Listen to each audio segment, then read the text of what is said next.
Salut les geeks, on se retrouve pour une nouvelle vidéo où je vais vous présenter mes derniers achats de chez IDW. D'une part, le Artist Edition de Mike Zeck, et d'autre part, le gigantesque Artifact Edition de John Romita Sr. sur Amazing Spider-Man. C'est parti!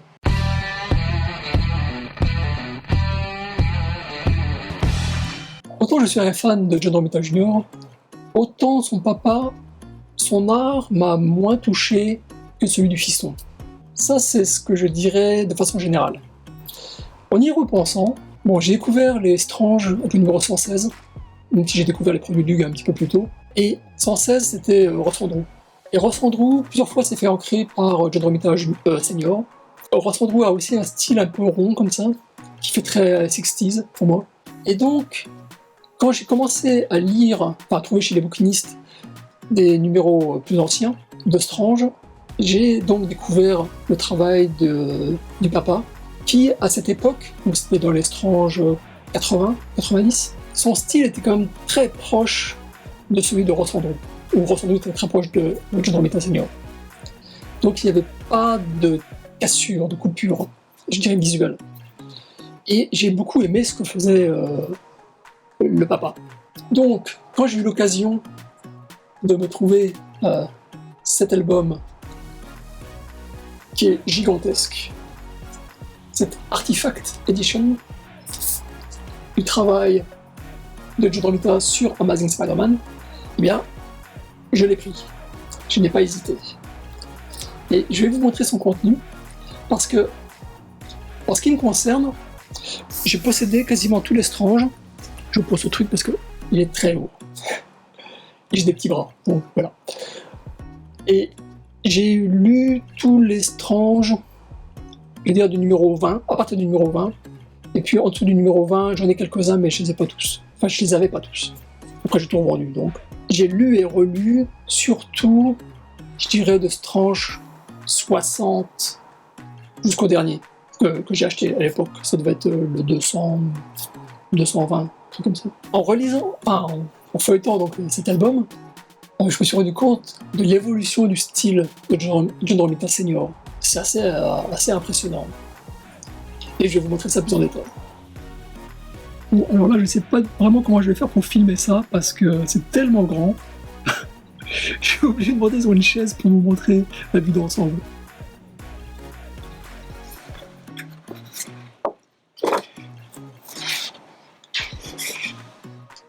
Donc ici, on a le descriptif de toutes les pages de chaque épisode. Donc il y a quelques pages du numéro 39, du 40, 41, 42, 43, etc. jusqu'au 53. Avec à chaque fois le nom de l'encreur. Et donc, quand on commence, eh bien, John Romita Sr. dessine plus ou moins bien. Ça m'a fait super bizarre de voir un Spider-Man mal gaulé comme ça, dessiné par John Romita. J'étais, mon Dieu, vraiment. Et d'un autre côté, Peter Parker a vraiment une touche de jeune premier. Et j'avais lu que quand Stan Lee a annoncé à Marvel, au staff de Marvel, qu'il avait embauché John Romita Senior, le staff s'est récrié en disant « Attends, t'as embauché un mec qui fait de la romance ». Donc la romance, c'était les bouquins, les comics à l'eau de rose, où il y avait une jeune fille qui hésitait entre deux garçons, entre le bad boys et puis le gentil scolaire. Mais donc ça n'avait rien à voir avec du super-héros. Et une fois de plus, qu'est-ce que c'est mal dessiné.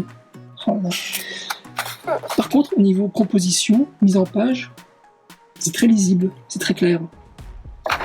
Et Stanley avait dit en gros,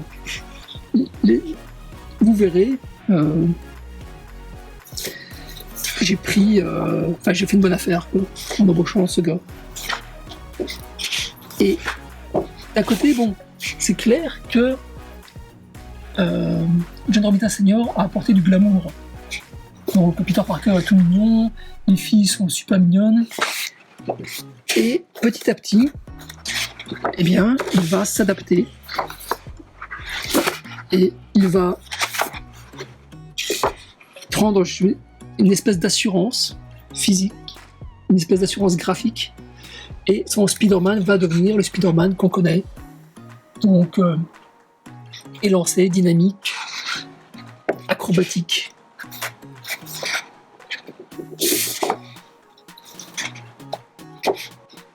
Là, je vais m'arrêter sur cet épisode-là, le sinistre Shocker, parce que, je sais pas pourquoi, mais j'ai toujours adoré le Shocker. Ce personnage, son costume, peut-être parce qu'il ressemble un peu à celui de l'araignée, surtout en noir et blanc. Mais il a un costume sympa, il a un pouvoir sympa. J'ai beaucoup aimé le Shocker dans ses différentes incarnations. Le Shocker et le Rôdeur, pour moi, sont les archétypes de John Romita Sr. Et on peut voir qu'il a fait un énorme travail de retouche sur certains visages, sur certaines mains. Enfin, c'est vraiment un travail d'usine. C'est-à-dire qu'il y a un gars qui fait les crayonnés, il y a un autre gars qui va faire l'ancrage, après il y a l'éditeur qui va relire le tout, qui va dire écoute Coco, tu me changes ce visage-là, tu me changes ce fond-là, ici tu vas me changer la fumée. Enfin, c'est un travail d'usine. Chacun à sa place, et puis c'est hallucinant qu'avec un travail d'usine, donc qui est vraiment anti-créatif au possible, on ait un résultat tellement créatif. C'est quelque chose qui m'a fait halluciner. Parce que quand j'étais gosse, je pensais que les comics étaient faits à la même façon que sont faits les BD franco-belges. Donc il y a un artiste qui fait tout, et il travaille avec un scénariste. Et surtout que je trouvais que le résultat de ces comics était 100 fois mieux que celui des BD franco-belges. Donc je me suis dit après que le système de production américain donne un meilleur rendu de qualité que le travail fait par les franco-belges. Bon, c'est exagéré, évidemment. Puis là, la tête, elle est un petit peu trop petite, hein, par rapport aux épaules et au reste du corps. Et bon, je pinaille. Et vous voyez, ici, ce Spider-Man, celui-là,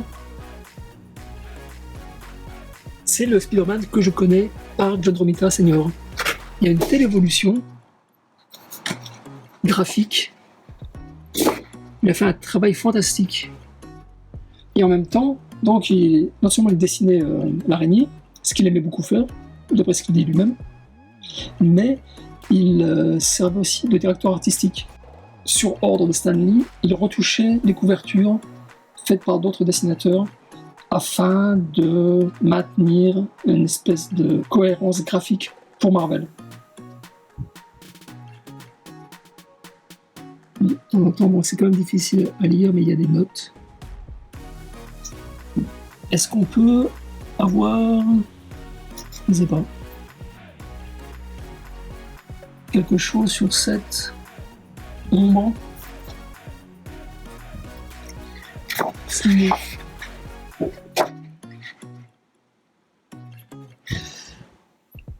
Pourquoi ne pas ajouter des lignes de vitesse? Les portes étant violemment écartées. Donc c'est ça, les lignes de vitesse qui ont été rajoutées après, suite à la note. Ben voilà, ça c'est un album excellent si vous voulez vous faire des muscles, parce qu'il pèse 15 kg au minimum. Et surtout si vous voulez voir l'évolution graphique de John Romita Sr. sur The Amazing Spider-Man. J'ai acheté les deux albums, donc le Artifact Edition et ce Artist Edition, au même moment, parce que j'ai profité des soldes annoncés par IDW lors de la San Diego Comic Con du mois de juillet. Et c'est la première fois en fait qu'ils ont fait ça, je crois que c'est à cause du Covid. Généralement, ils amenaient leurs bouquins à la Comic-Con et ils les vendaient moins cher là-bas. Mais cette fois-ci, parce qu'il y a énormément de gens qui n'ont pas pu se déplacer, donc ils ont fait une vente online, mais dans les limites des stocks disponibles. Donc certains numéros sont partis tout de suite, d'autres ont mis un petit peu plus de temps. Et donc j'ai profité de ces soldes pour acheter ces 2 livres. Cette artiste édition concerne Mike Zeck. Mike Zeck, je vous en ai parlé, j'ai fait plusieurs vidéos sur lui, sur les produits que je possède de lui. C'est rigolo parce qu'en fait Mike Zeck, à l'époque, quand il était jeune et célèbre, j'aimais pas plus que ça. Il dessinait surtout du Captain America. Avant ça, il a fait donc les Guerres secrètes. Avant ça, il a fait Master of Kung Fu, que j'avais beaucoup aimé, mais c'était surtout grâce à l'ancrage de Gene Day. Justement, cette couverture, c'est l'annual de Captain America. J'avais acheté cet album uniquement à cause de la couverture, tellement elle pétait, tellement elle était impressionnante, de violence, de punch. Et en fait, quand j'avais lu le truc, je me dis qu'est-ce que c'est nul, quoi. Bon, ça n'a rien à voir en fait avec c'est pas une critique de Mike Zeck, c'est une critique plus par rapport au scénario. Mais toujours est-il que Mike Zeck, à l'époque, ne me faisait pas acheter des comics. Et ensuite, donc, change de voix. Ensuite, donc, j'ai découvert la mini-série avec Kraven the Hunter, et là, j'ai été bluffé, à la fois par le scénario et par les dessins.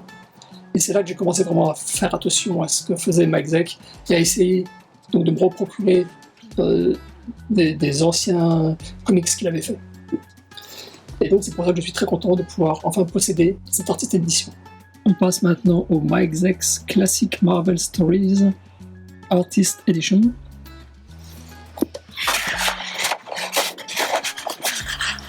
Le pupu. En fait, le bouquin est donc divisé. D'une part, il y a le Punisher. Ensuite, il y a Secret Wars. Ensuite, il y a Spider-Man. Et ensuite, Captain America. Donc, 4 parties. On commence avec Circle of Blood, la mini-série du Punisher. Cette mini-série, j'avais adoré la voir. Je suis pas un fan du Punisher en tant que héros, mais les dessins, le style de Mike Zeck, quand on lui laisse le temps, c'est quelque chose. Il y a un travail sur les ombres. Le travail de composition est toujours là. Mais le travail sous les ombres est absolument fabuleux. Et en fait, ce premier épisode, je crois que c'était le seul de la série où Mike Zeck a eu le temps de le faire correctement. Donc il y a aussi tout un travail sur les décors, premier plan, arrière-plan. Travail de trame. Tout ça, donc je crois qu'on lui avait donné... Il avait 6 mois pour faire 5 épisodes. Avec 2 mois d'avance ou un truc comme ça. Donc il a commencé à faire le premier épisode. Et à la fin du premier épisode, il s'est retrouvé avec 2 mois de retard par rapport au planning qui venait de changer. Donc c'est pas lui qui avait pris du retard, c'est juste la production qui avait changé. Et c'est vraiment... c'est désespérant parce que quand on voit donc ce qu'il fait, ce qu'il est capable de faire au niveau qualitatif, quand on lui laisse le temps, et puis quand on passe au deuxième épisode, il y a quelques pages du deuxième épisode. Au niveau composition, mise en page, c'est toujours là, mais vous n'avez plus tout le travail des ombres. Le travail sur les décors, c'est minimaliste. Il y a beaucoup de cases vides. Bon, vous allez me dire, oui, mais il joue sur les aplats de blanc avec le décor et puis de noir sur les personnages principaux pour attirer l'œil. Ouais, je veux bien, moi, mais il était capable de faire 1000 fois mieux quand on lui laissait le temps, tout en mettant donc du noir sur le héros principal. Et les héros n'étaient pas couverts de noir. Enfin bref, c'est pas sa faute, mais c'est vraiment dommage que Marvel lui ait fait ce coup-là. Bon, après, il y a quelques couvertures mettant en scène The Punisher. Il y a aussi, alors ça, je sais pas si vous allez pouvoir le voir, c'est pas facile à filmer. Donc il y a une couverture qui est en double jaquette. Deuxième couverture. Cette illustration a servi pour le poster du portfolio pour DS, le libraire parisien, dans les années 90.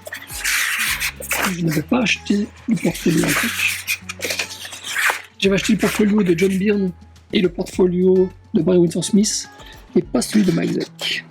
Alors, on passe aux Guerres secrètes.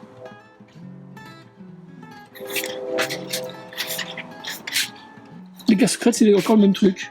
Le premier épisode est relativement bien fait, donc travail des ombres. Et puis plus ça va, plus ça part en sucette. Le fameux costume noir de l'araignée. C'est vraiment cette série avec Kraven the Hunter qui m'a fait découvrir Mike Zeck. Et comme toujours, le premier épisode est démentiel de maîtrise graphique. Et puis plus ça va, plus on perd les détails. Mais cette fois-ci, c'était non seulement les dessins, mais aussi le scénario. J'avais beaucoup aimé aussi que chaque personnage avait son propre lettrage pour les bulles de pensée. Donc ça c'est Spider-Man, et puis ça c'est Kraven. Comme je l'avais dit précédemment, j'aime beaucoup cette couverture. Celle-ci, celle de gauche aussi, celle de droite, elle est bien, mais bon. Donc, on voit les premiers travaux sur Captain America. Et cet épisode, en fait, je l'avais découvert en allemand. Parce que c'était comme je l'avais expliqué dans une précédente vidéo, c'était un épisode avec l'araignée. Donc les Allemands l'avaient publié en tant qu'épisode de l'araignée. Donc la fameuse couverture. Ça, il me semble que c'était ça, la couverture de la reproduction allemande.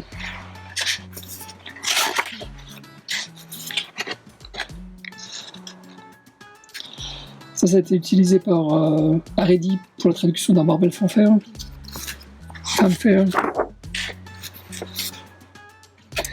Donc ça, je vous ai montré. J'ai la reproduction signée par Mike Zeck. Et puis donc ça, je vous l'avais aussi montré. C'est mon chouchou, mon fétiche. Et puis on termine avec le duo de Mike Zeck. Voilà. Un album très complet pour faire le tour du travail de Mike Zeck chez Marvel dans les années 80-90. Alors, je n'en avais pas parlé durant la description de ces deux gigantesques albums, mais je les ai achetés grâce à Facebook. Donc dans Facebook, je suis dans plein de groupes différents, français et anglais, enfin de langue anglaise. Et il y a toujours quelqu'un qui va dire « Hey les gars, est-ce que vous êtes au courant de telle annonce, telle offre, tel produit, tel artiste, etc., etc. » Ce qui fait que je ne loupe pas des choses qui m'intéressent. Ou en fait, très peu, très rarement. De plus en plus rarement parce que je suis de plus en plus au courant de comment utiliser Facebook. Que ça soit bien clair, je ne suis pas sponsorisé par Facebook. Il y a plein de choses que je n'aime pas du tout dans son réseau social. Cependant, pour mon utilisation, qui concerne uniquement les comics, les jeux vidéo, les films, les livres un petit peu, c'est parfait. Je ne m'intéresse pas du tout à la politique ou tous ces trucs. C'est un panier de crabes, je n'y touche pas. Mais pour ce qui m'intéresse, Facebook est parfait. Je suis inscrit dans plein de groupes, comme je l'ai dit, ce qui ne veut pas dire que je participe à plein de groupes. En fait, j'ai pas le temps. Donc je me contente la plupart du temps de lire ce que les gens disent. Je sais qu'il y a beaucoup de gens qui n'aiment pas Facebook, qui n'ont pas envie justement de participer. Vous n'êtes pas du tout obligé de participer. Mais si, comme moi, vous êtes intéressé par des choses qui ne sont pas forcément mainstream, comme donc les artistes d'édition, les grands formats de IDW ou d'autres éditeurs, soit vous vous abonnez à tous les sites web, à toutes leurs newsletters, soit vous allez dans des groupes Facebook. Donc rendez-vous service, abonnez-vous à Facebook. Si vous voulez, je peux vous faire une vidéo où je vous liste les principaux groupes auxquels je suis abonné, si ça vous intéresse. Dites-le moi dans les commentaires. En parlant de commentaires, abonnez-vous. Mettez un pouce bleu si la vidéo vous a plu. Partagez la vidéo sur vos réseaux sociaux, Instagram, Twitter, TikTok, que sais-je. Et puis, dites-moi si la vidéo vous a plu, ce qui ne vous a pas plu. Comme ça me permettra de m'améliorer. Et puis je vous dis à très bientôt sur les réseaux sociaux. Ciao, ciao!